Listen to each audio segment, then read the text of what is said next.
Yo so we have started with the recording also. आज हम लोग करने वाले हैं सैलरी स्टेटमेंट। तो मैंने ये ऑलरेडी पहले ही टेबल टाइप करके रखा है, कुछ इस तरीके से टेबल आता है शीट के अंदर।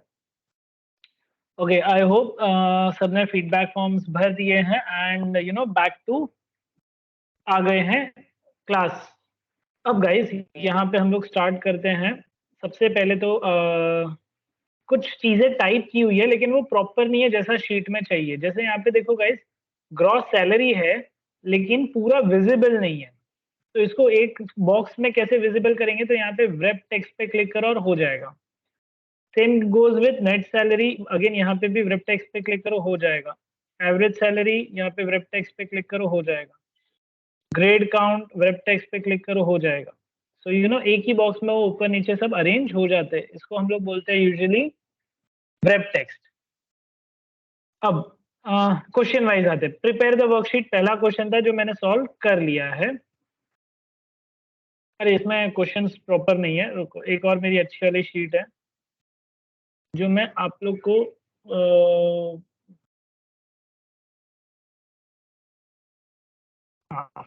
Practical 1 is done, 2 is done, 3 अभी आ गए, 3 इसको छोटा प्लस ज़ूम इन और क्वेश्चन नंबर 1 क्या है?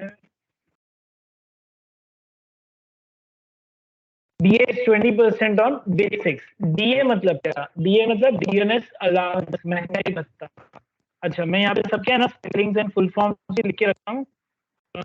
DA colon full form DNS allowance. Okay, अब DA 20% है बेसिक सैलरी का, तो यहाँ पे इक्वल्स टू ये मल्टीप्लाई बाय C4 मतलब बेसिक सैलरी मल्टीप्लाई बाय 20% मैंने किया, तो C4 मल्टीप्लाई बाय 20% एंड यहाँ पे एंटर करूंगा। सो ये देखो आ गया हमारा 400। यस, एकदम इजी है। अच्छा, अब पहले आप लोग समझ लो डीए मतलब डिनर अलाउंस मतलब महंगाई भत्ता क्या होता है। अब देखो, आपको सैलरी पूरे साल तो एक जैसी मिलती है, लाइक अगर 10,000 सैलरी तो पूरे ईयर 10,000 मिलेगा, लेकिन हर महीने महंगाई तो बहुत बढ़ते ही जाती है, कम तो होती ही नहीं है। तो सैलरी में 10 से लेके 20% तक का, मैक्सिमम 20% ही देते हैं, 20% का डीए मतलब महंगाई भत्ता।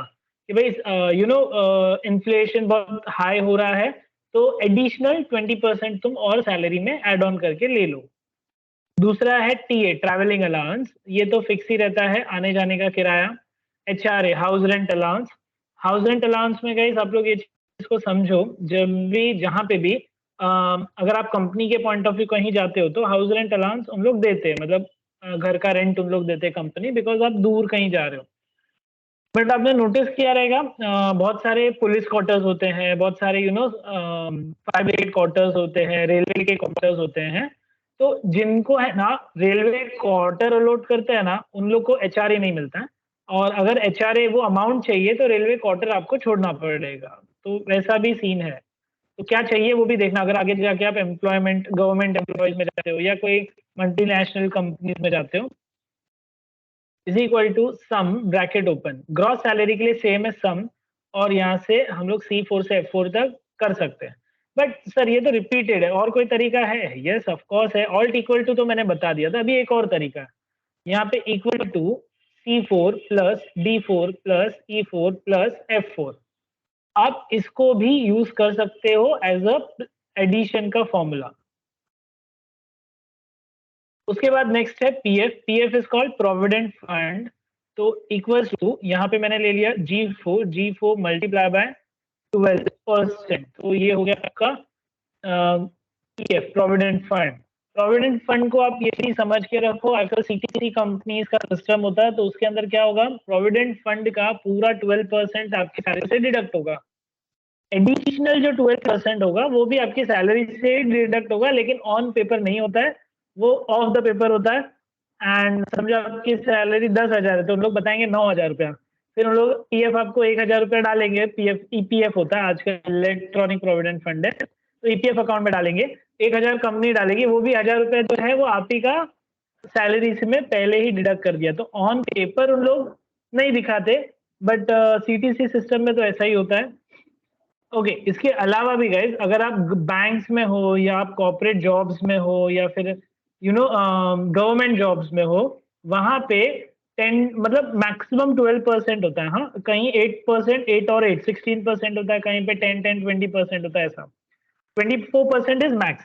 तो वो पूरा अमाउंट है ना, आपकी सैलरी से 12% डिडक्ट होगा, 12% गवर्नमेंट डालती है, और आप 5 साल 10 साल के बाद जब भी रिटायर्ड होते हो या कंपनी चेंज करते हो, तो वो आप पैसा पूरा निकाल सकते हो।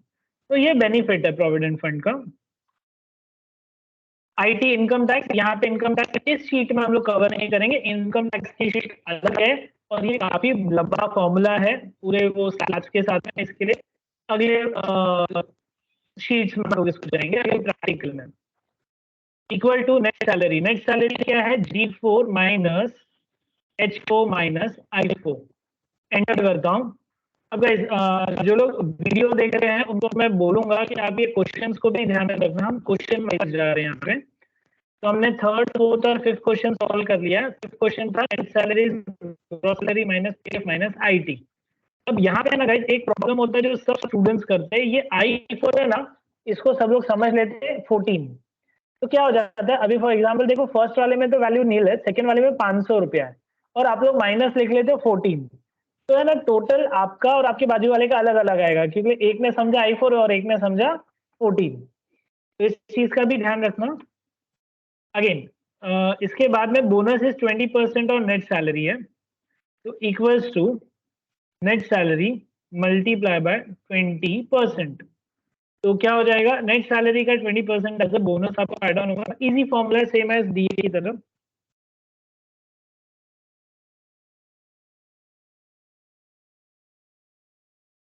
एंटर। तो ये था आपका bonus. Next is those employees who are getting salary more than 5,000 they shall be paid rupees 900 as commission and others rupees 300।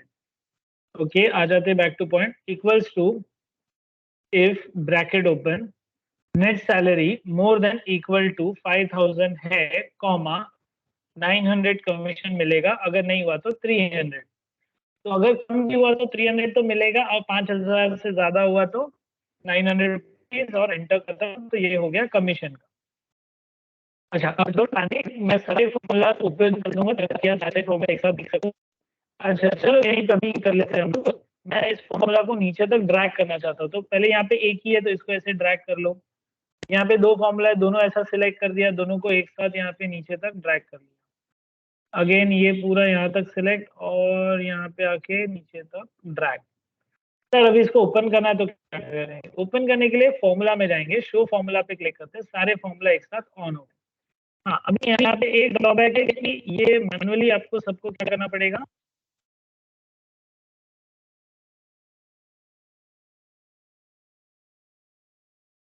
हाँ ये एक छोटा सा काम है जो मैनुअली करना पड़ता है, बिकॉज शो फॉर्मूला में ना ऑटो अरेंज का प्रॉब्लम है,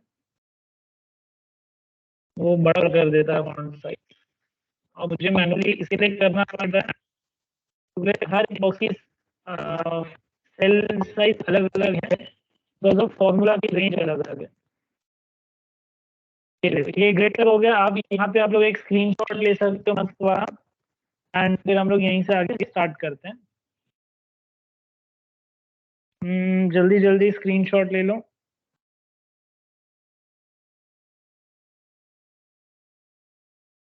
हम्म, सारे फॉर्मूलाज आ जाएंगे इसमें आपके पास।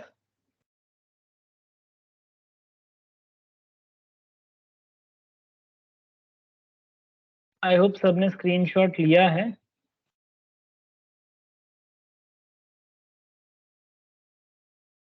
ठीक है, चलो वापस मैं फॉर्मूला में जाता हूँ, यहाँ पे शो फॉर्मूला पे क्लिक करता हूँ, बंद कर देता हूँ। तो ये सब ऐसा पूरा खिचड़ी पक गया। तो अब क्या करेंगे, इसको ऐसे सिलेक्ट करो खाली इतना टेबल, होम में जाओ, एक साथ अरेंज करने के लिए फॉर्मेट, फॉर्मेट के अंदर ऑटो फिट कॉलम विड, ऑटोमेटिक कॉलम ऑटो अरेंज हो जाएंगे। अगर आपको एक पर्टिकुलर कुछ रखना है तो कॉलम विड में यहाँ पे क्लिक करो और जैसे 10 डाल दिया एंटर, तो सब 10 साइज के हिसाब से अरेंज हो गए। अगेन 10 बहुत ज्यादा ही है, एक्चुअली 8.43 होता है, तो हम लोग डाल रहे हैं, चलो 9 डाल देते हैं, 9। ठीक है, अरेंज हो गया सब। ओके, यहाँ तक किसी को कोई क्वेरीज कुछ पूछना है guys? Any questions till now?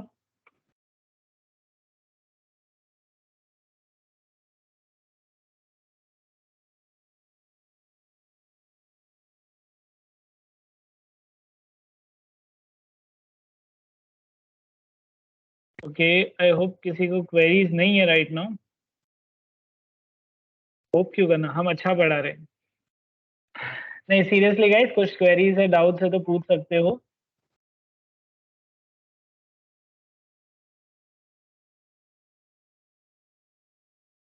Okay, feel free, अगर कुछ भी क्वेश्चंस हो तो चैट बॉक्स में डालो, या हैंड रेज करके भी पूछ सकते हो। हम लोग आगे मूव करते हैं नेक्स्ट क्वेश्चन की तरफ। Grade slab should be return in the column as follow. Grade में यहाँ पे बोला गया ग्रेड 1 होना चाहिए 7000 एंड अबव, ग्रेड 2 होना चाहिए 4001 से 7000, ग्रेड 3 होना चाहिए 0 to 4000, और net salary it should be consider as per net salary. तो नेट सैलरी के ऊपर ही ये सारी चीजें कैलकुलेट करनी है। तो अब थोड़ा सा बड़ा फॉर्मूला आ गया है यहाँ पे, इक्वल्स टू इफ कंडीशन यहाँ पे यूज करेंगे। If net salary is more than equal to 7000 comma double inverted grade 1। ये 1 है ना, मैंने आई लिखा है, ठीक है, कैपिटल आई। तो ये रोमन नंबर में जब ट्रांसफॉर्म करूंगा फॉन्ट, तो ये अच्छे से रोमन में दिखेगा। Again comma, if bracket open, if net salary is more then 4000, तो ये काउंटिंग करेगा 4001 से, क्योंकि इक्वल टू सिंबल नहीं है। इसको डबल इन्वर्टेड में दे दिया मैंने grade 2 double inverted close comma double inverted grade 3 double inverted bracket close. तो गाइस ये मेरा एक यहाँ पे काउंट का ग्रेड काउंट का फॉर्मूला डाल दिया, सॉरी सिर्फ ग्रेड का फॉर्मूला, नॉट काउंट। अब यहाँ पे देखो सिचुएशन समझते, 0 to 4000 ग्रेड 3 है, तो वो मैंने डाल दिया ग्रेड 3 बाय डिफॉल्ट। अगर ये दो कंडीशन नहीं होगा तो ग्रेड 3 ही होगा। तो यहाँ पे वापस देखो ग्रेड 2 है ना, 4001 से लेके 7000 है, तो मैंने 4000 डाला है, इक्वल टू सिंबल नहीं है, या तो इक्वल टू डाला तो 4001 डालना पड़ेगा, एंड 7000 इक्वल टू डाला है तो एग्जैक्ट 7000 होगा तो ग्रेड 3, एंड ग्रेड 3 आया। अब इसको टाइप करके देखते हैं, देखो 4000 डाला तो क्या है, ग्रेड 3 है, 4001 डाला तो क्या है, ग्रेड 2 है, जो कि मेरा सेकंड कंडीशन मीट करता है, 7000 डाला तो क्या होगा, ग्रेड 1 हो जाएगा। बस यही तो था। अच्छा, इसको अगर आपको नोट करना है ना, तो थोड़ा सा फॉर्मूला में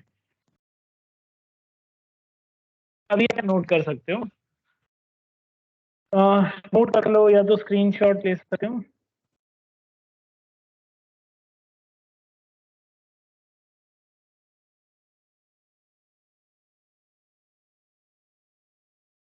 चलो ठीक है, आई फील सबने नोट कर लिया है।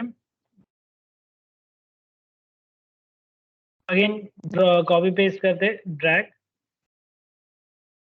9 नंबर का question, what is average salary of all employees in basic C12? Average salary क्या होगा, C12 में डालना है। तो ये मैं अच्छा यहाँ पे टोटल तो डालना ही नहीं है, तो ऑल्ट इक्वल टू डाल के एंटर, कॉपी, और यहाँ से कमीशन तक का पेस्ट। तो देखो आ गया। अब एवरेज सैलरी के लिए क्या करेंगे, is equal to AVERAGE, average bracket open. फिर यहाँ पे हम लोग ने ये पूरा रेंज ले लिया, ब्रैकेट क्लोज, एंटर। तो 5583.33 यहाँ पे मैंने डाल दिया, तो ये देखो कंप्लीट आ गया। अब एवरेज बिना फॉर्मूला के कैसे निकालेंगे, तो कुछ नहीं, equals to sum bracket open, ये पूरा रेंज ले लो, ब्रैकेट क्लोज, डिवाइड बाय, कितने मेंबर्स है, 6 मेंबर्स है, 6। आ गया आंसर सेम। खाली एक का ही एवरेज निकालना है, सब DAT है, सबका एवरेज निकालते मत बैठ। नेक्स्ट क्वेश्चन 10 नंबर है, count how many employees are getting salary grade 2 in cell L12। Okay, grade 2 कितने जन को मिल रहा है, मतलब 4000 के ऊपर की सैलरी कितने जन की है, तो इक्वल्स टू काउंट करना है इफ ब्रैकेट ओपन।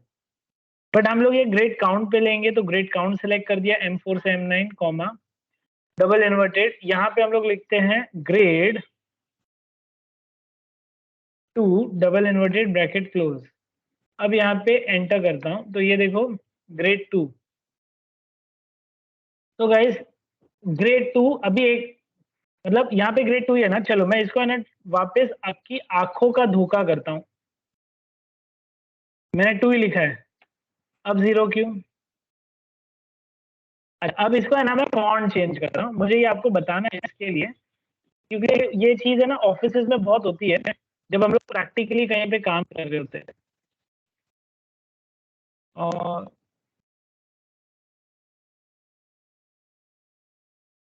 अब यहाँ पे आई है दिख रहा है आपको, रोमन आई दिख रहा है, रोमन 3 आई 2 सब। अब यहाँ पे क्या दिख रहा है, ये देखो ये आपको आई नहीं दिख रहा है, इतना तो समझ में आ गया। ये मैंने ना स्मॉल एल डाला है, कैपिटल आई और small L times new Roman font के अलावा कोई फॉन्ट में पहचान में नहीं आएंगे आपको।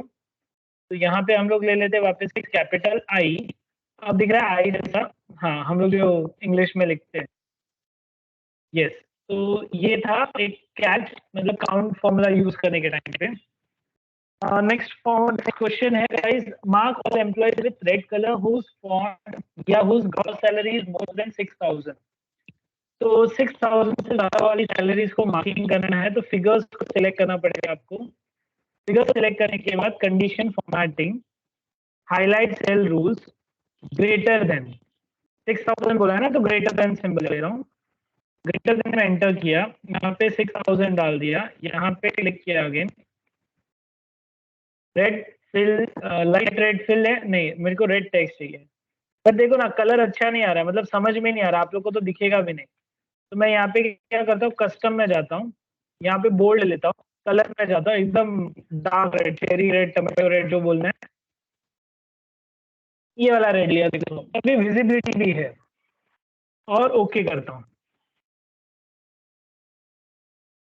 तो ये हमने किया, mark all employees whose font 6000 से ज्यादा अगर सैलरी है तो फॉन्ट रेड करना है, वो किया। ग्रेड 12th नंबर का question, Garwalia India limited should be in centre from A1 to G1। Okay चलो आ जाते हैं, A1 से सिलेक्ट किया, G1 तक पे गए। अब यहाँ पे होम में गए, होम के अंदर मैं यहाँ पे क्लिक करता हूँ मर्ज एंड सेंटर, ये हो गया सेंटर में। दूसरा है insert two blank column before the name of employees.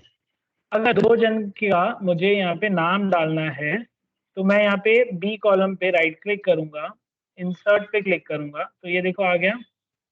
Again B column, right click, insert, 2 columns आ गए। अब ये टेबल मुझे टाइप करना है तो यहाँ पे है डेट ऑफ ज्वाइनिंग,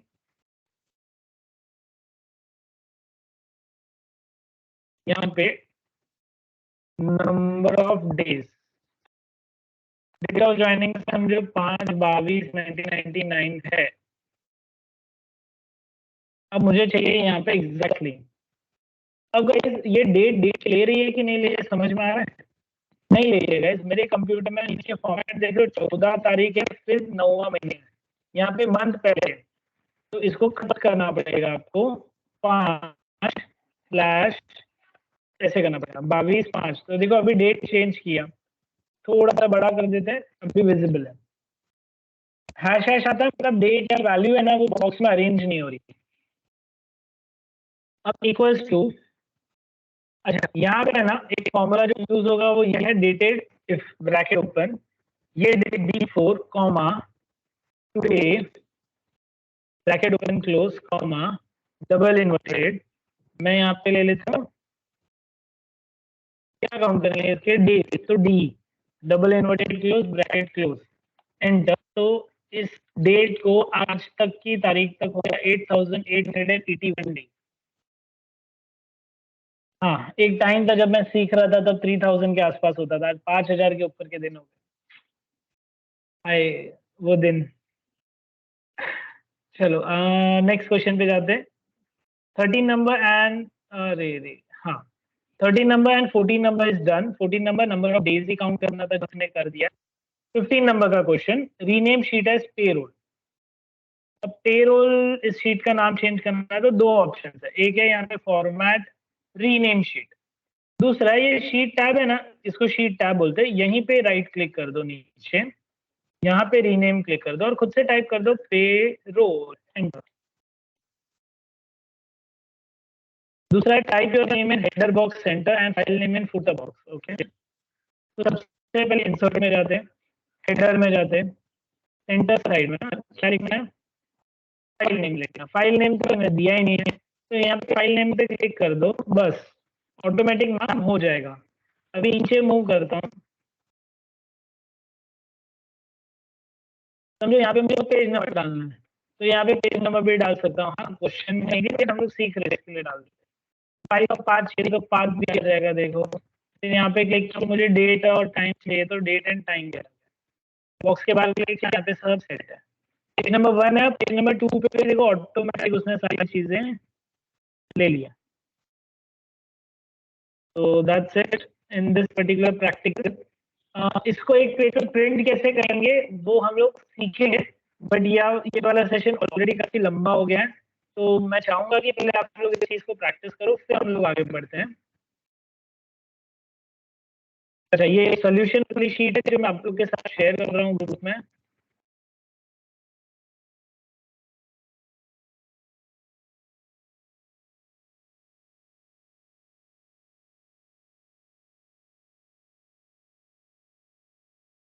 ओके,